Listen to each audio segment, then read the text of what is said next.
Straight talk hotspots often default to 2.4 GHz for broader compatibility, but switching to 5 GHz offers faster speeds and less interference. 5 GHz is ideal for streaming and other bandwidth intensive tasks. Not all older straight talk hotspot models support native 5 GHz switching without workarounds. Newer models and firmware updates from Verizon, often pushed through the My Verizon app, make switching easier. Check if your device supports 5 GHz and ensure firmware is up to date to unlock this functionality.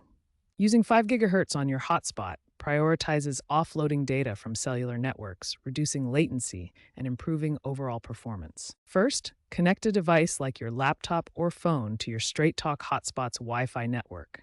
Next, open a web browser on your connected device and enter the hotspot's IP address, typically 192.168.1.1 or 192.168.0.1. Log in using the default credentials, which are typically admin for both username and password.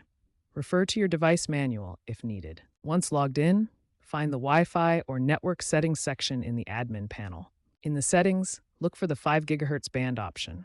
You may need to enable dual band mode or switch the primary network to 5 GHz only. Save your changes, then reconnect your devices to the updated 5 GHz network. For troubleshooting, ensure your firmware is updated through the My Verizon app. Also, use WPA3 security protocol for better 5 GHz performance.